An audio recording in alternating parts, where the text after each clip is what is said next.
So episode 2 of season 3 of Strange New Worlds has also been released the same time as episode 1. I watched them back to back, but we're doing 2 separate reviews. Same as episode 1, if you've watched that, this is going to be full of spoilers as it is essentially a complete rundown of what happened along with my thoughts. There's not much more to say, so let's get into it.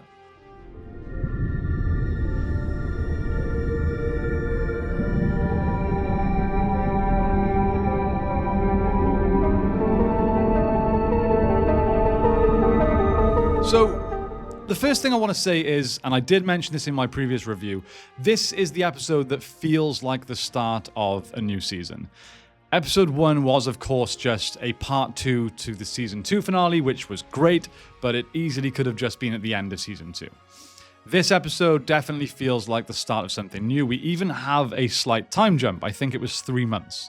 So, the episode kicks off with Spock preparing for Christine to return from her travels. He's dancing with Lan, and I find it very, very strange to watch Spock dance. I'm kind of used to it at this point watching the Ethan Peck version. We've obviously seen him sing, we've seen him cry, we've seen him do all of these human things, but dancing just felt extra strange. Having said that, I'm not against it. Again, touched on this in episode 1, part 1, review 1, but Spock is half human. He's going to do these things, or at least experiment with them. And when he's in love, he's trying to do whatever he can to do what he thinks will impress a human female, right? So it makes sense. There has to be a shout out here to Christina Chong, who dances very well and is in great shape. There's no more to say on that than that, but yeah, well done. After watching this scene, I decided that I think Spock probably suits a relationship with Lan more than he does Christine Chapel. I think she's just far more suited to him. In fact, I don't like Christine Chapel. Her character is okay. There's some great Spock lines in this scene. He's obviously trying his hardest to win Nurse Chapel back, and Lan says, I thought you guys were over though, And she says something along the lines of, distance makes the heart grow stronger, or absence of love, or the heart makes... something along those lines. And Spock's like, absence of a heart would be fatal. It's just a classic Spock line. I'm all for it. We then move forward to Christine actually beaming back aboard the ship. So they head to the transporter room where Scotty is, running the transporter. But he notices something strange, or some strangeness, as he puts it, on the monitor. Spock has a quick look, but there's nothing there. But some kind of strange blur or entity around the Enterprise on the monitor. Must have been a glitch, right? So, Nurse Chapel arrives, she beams in, but she's not alone. She brings in Dr. Corby. Now, as viewers, we immediately know, oh, okay, so she's brought a new boyfriend back. It's very, very obvious. But it takes a moment for things to kind of click for Spock. And it's pretty rough, I'm not going to lie. I feel really bad for the guy. Vulcan or not, dude has feelings, and this is rough. I also think that after they were in such a it wasn't a long-term relationship, but it was fairly intense, right? They went through some life or death situations together where, I don't know, you feel like that would really bond two people and bring them together, and then she hops away for 3 months after being like, I need to be alone, stay away, I need to be by myself. And then she comes back with another dude and seems like super into him. 3 months. There is also some comedy to this scene. When Dr. Corby arrives, Spock is like, Dr. Corby, I have read all of your papers. And the doctor is like, there's not that many.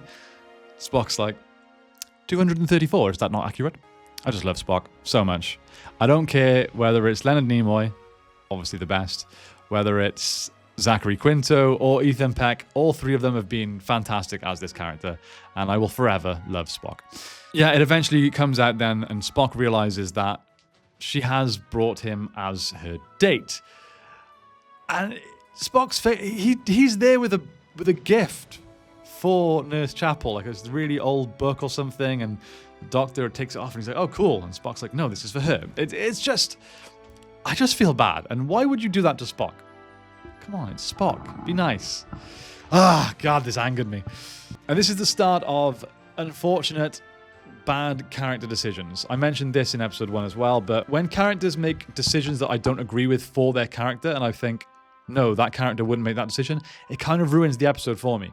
And I don't like the way Nurse Chapel has returned, let's put it that way. We then move on to Ortegas, who is fully healed. She's absolutely fine, and she is sparring, like boxing sparring, with her brother. I have to put this in because of what I do for a living, what my job is, and I run an MMA gym, and the sparring is just atrocious. Stunt doubles exist for a reason, guys. Like, if the actors can't perform, don't put it in. I don't think she's really supposed to be a badass, but yeah, I don't know. It just makes me cringe really hard. It probably doesn't bother most of you. It just bothers me. I do apologize. Eventually, Uhura turns up, and she has big hair now. That grew fast in 3 months. And then Ortegas, like, full-on sucker punches her brother, which, dick move. That was not cool. Back in the medical area then, one of the ensign doctors gets told that he has been made permanent. It didn't really feel like it had much relevance for the rest of the episode, but the character seemed likable, so I imagine he's probably going to be part of the main-ish cast going forward, but we will see. Pike is then getting ready for some celebrations. There's some Federation party. I missed the details. And there's some jokes about him having too many medals to fit on his uniform. Imagine being so brave that you've got too many medals. He doesn't want to just wear some and offend the people that gave him the medals that he doesn't wear. It's kind of funny. He's then talking to Patel, and they're, happy in their relationship at this moment. There's a nice joke about where they're going to keep all of Pike's hair products, which, again, I enjoy, because Pike's hair is ridiculous, right? It's great, and Anson Mount obviously has great hair. I'm just jealous, because, well, But yeah, I like it when they make real in-universe jokes about stuff that the audience thinks as well. Back to Spock, and Nurse Chapel brings Spock's gift back to give to him, which, again, I just think is rough. If you're going to hurt someone's feelings, like really badly, and really unnecessarily, at least thank him for the gift and be grateful. Man, I just don't like her. I don't know whether or not I should say this and whether or not I'm going to keep this in this review, but I did meet the actress that plays Nurse Chapel. I forget her name. Jess. Oh, I've forgotten her name. But I met her at a Star Trek convention. Was really excited to meet her. Liked her character on the show for the first 2 seasons. But out of all the Star Trek cast that I've met, and I've met quite a lot, she was by far the grumpiest. You queue for however long to meet these people. You pay for a picture with them and an autograph. And then she's just like, thanks. And that was the entire interaction with her. I was really disappointed. And then next to her, I met Christina Chong, who plays, obviously, Lan Noonien Singh. And she was lovely. She was like, I took a camera. There's a vlog on the channel. Check it out. She was like saying bits to the camera, waving, saying hello, asking me questions. She was really, really nice. Lovely human being, as were all of the other cast and crew. But yeah, Jess just... Look, I'm not saying she's a bad person at all. She was just not very interactive with fans, which is a shame. And yeah, it always just affects how I feel about them. I know that's silly. Back to Uhura, Ortegas, and her brother. It seems like Uhura and Ortegas' brother are a thing now. They're like in a relationship. They've been flirting back and forth. And yeah, that's just okay, whatever. Spock then... He arrives at a little gathering of drinks. I think Sam Kirk's there, Chapel's there, her new boyfriend's there, and some of the other crew. They're all having drinks and swapping stories and asking Dr. Corby about some of his, feats or whatever, his studies. And Spock arrives. And it's super awkward. And I love it. I love that Spock is like, just doesn't have that social boundary to be like, oh, I'm the ex-boyfriend, I should probably not sit there. He just rocks up and he stands there like... And it's quite funny. He also, at this point, claims to be a student of romance, which, again, great line. I absolutely love it. Very, very Spock. But they're just really thoughtless. They swap stories between Chapel and Corby about how they met, how they fell in love, and this star bracelet that he gifted her.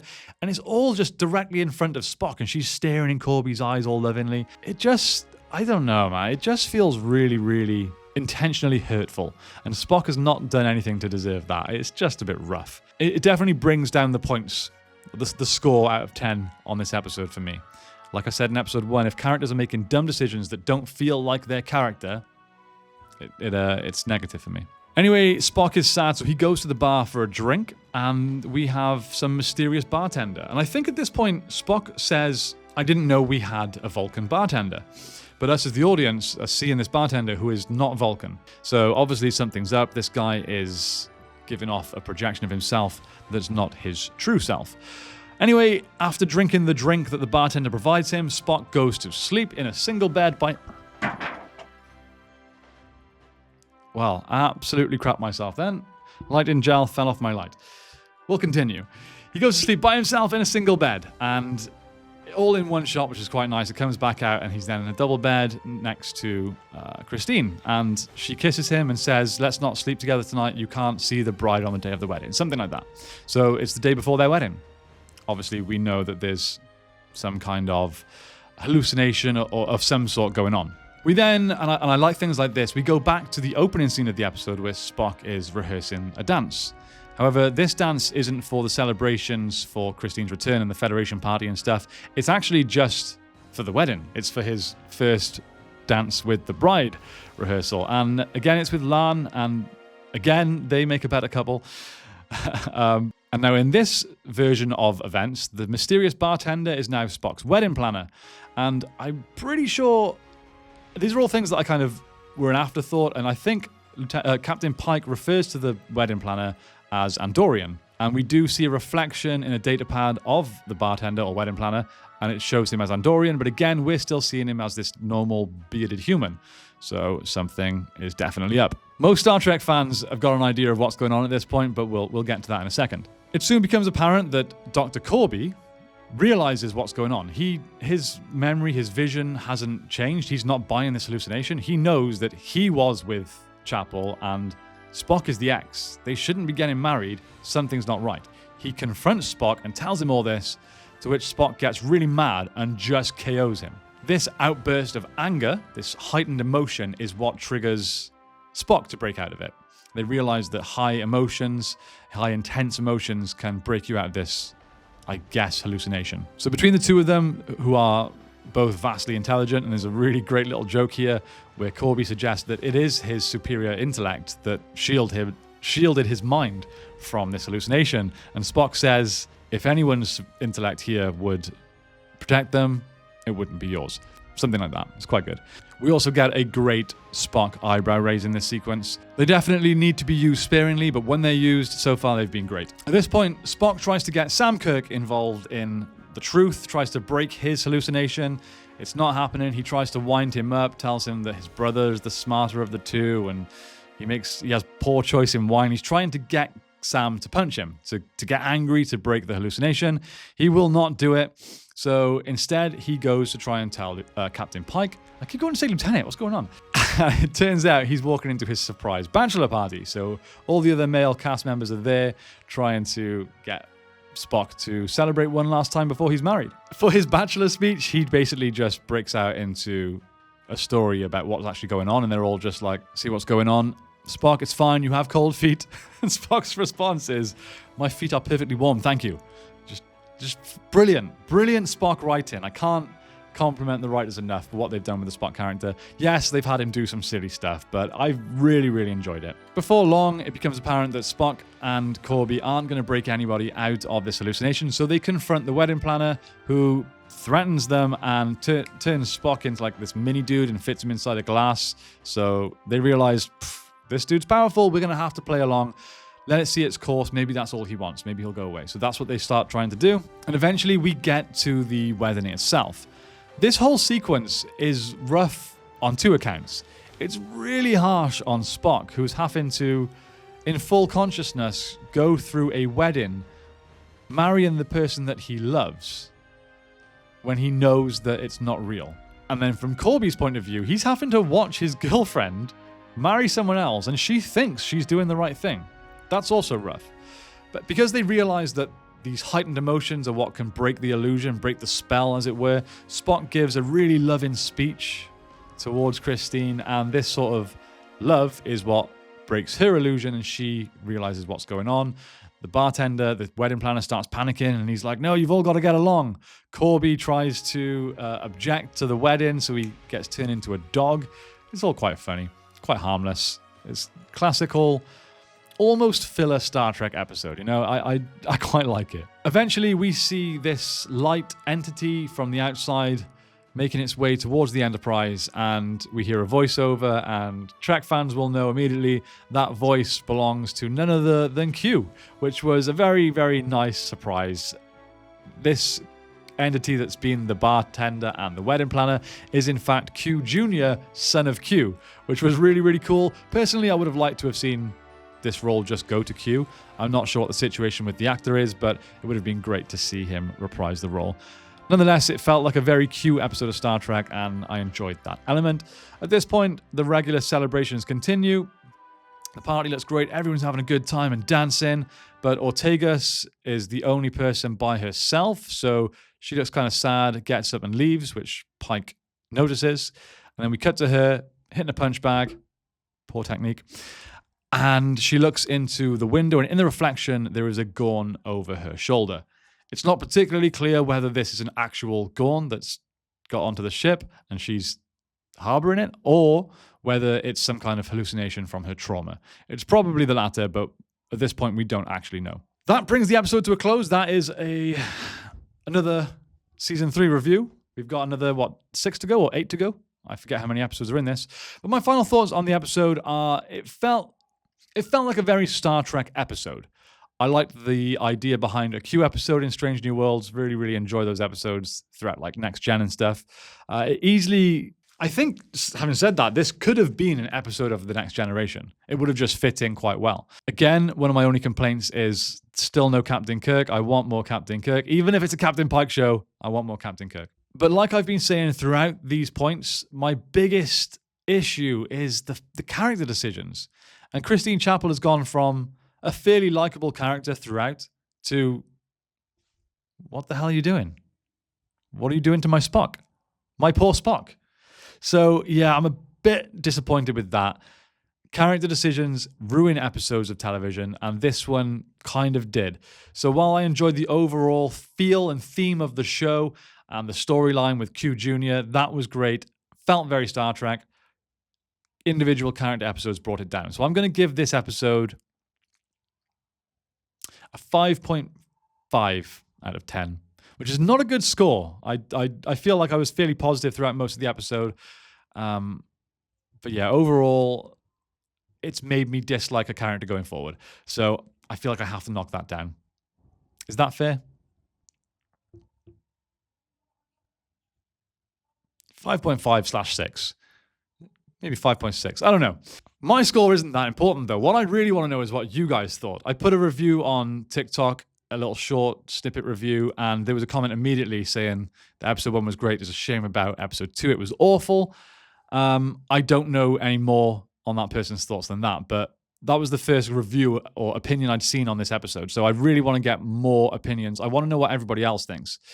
I try and avoid everything to do with Star Trek when new stuff's coming out. I don't even watch trailers. I have seen the trailer for Season 3, but only because I downloaded it for my short review yesterday. Until then, I had avoided the trailer. I don't want to know anyone's opinions on any episodes because I like to form my own opinions. I hate it when people are like, oh, this show sucks because they cast this person or this gender or this sexuality. I just don't care. I want to watch it for myself and form my own opinion. So that's what I've done. Now that I've seen it and formed my own opinion and I've put it on the internet, now I want to know everybody else's because that's not going to affect how I saw it. And I'm going to do the same going forward. I'm not reading or listening to anybody else's reviews or opinions on the upcoming episodes before I watch them myself. And I suggest you do the same. So hopefully by the time you're watching this video, you've already seen it, you've already made your own opinion, and you're about to write it in the comments down below. Hopefully you'll come back for my future reviews for the rest of this season. Thank you very much for watching, guys. I look forward to discussing with you in the comments down below. Live long and prosper, and I'll see you next time on Federation Outpost 111.